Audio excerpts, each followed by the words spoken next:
जोवर क्षितिजावर सूर्य वर येतोय तोवर सह्याद्रीच्या कुशीतून महाराज रोज उगवणार.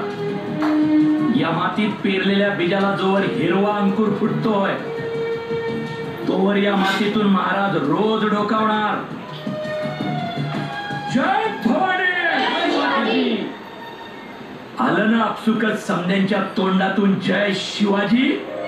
इथून पुढे जय भवानी म्हटल्यावर जो जो जय शिवाजी म्हणणार त्या प्रत्येकात आपल्याला महाराजच दिसणार. आणि तुम्ही म्हणता महाराज गेले.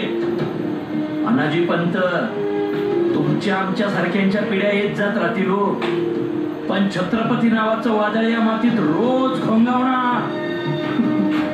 भावनिक होत आहे सरसेनापती. कसं आहे, भावना वेगळी, परिस्थिती वेगळी. निघा तुम्ही. काय म्हणाला? निघा तुम्ही. तुमच्याच सख्या भाच्याचा राज्याभिषेक करायचा आहे, त्यामुळे संभाजी नावाची अडचण.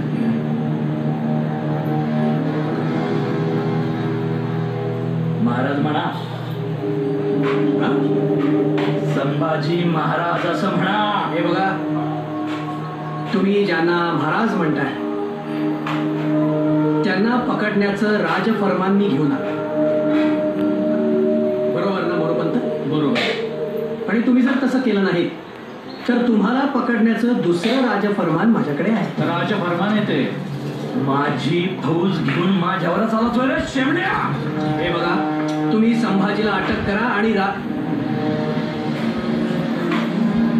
महाराज म्हणा. अनाजी पंत, आंबीरराव म्हणताय तसं शंभूराजांना महाराज म्हणा. का? कशाला विषय वाढवता? काय चूक आहे त्यांचं? महाराज म्हणा. हे बघा, आता आपले महाराज राजाराम महाराज, परवापासून तुम्हालाही त्यांनाच मुजरा करायचा. उद्या राजाराम महाराज झाले तर सरसेनापती या नात्यानं मानाचा पहिला मुद्रा मी घालेन.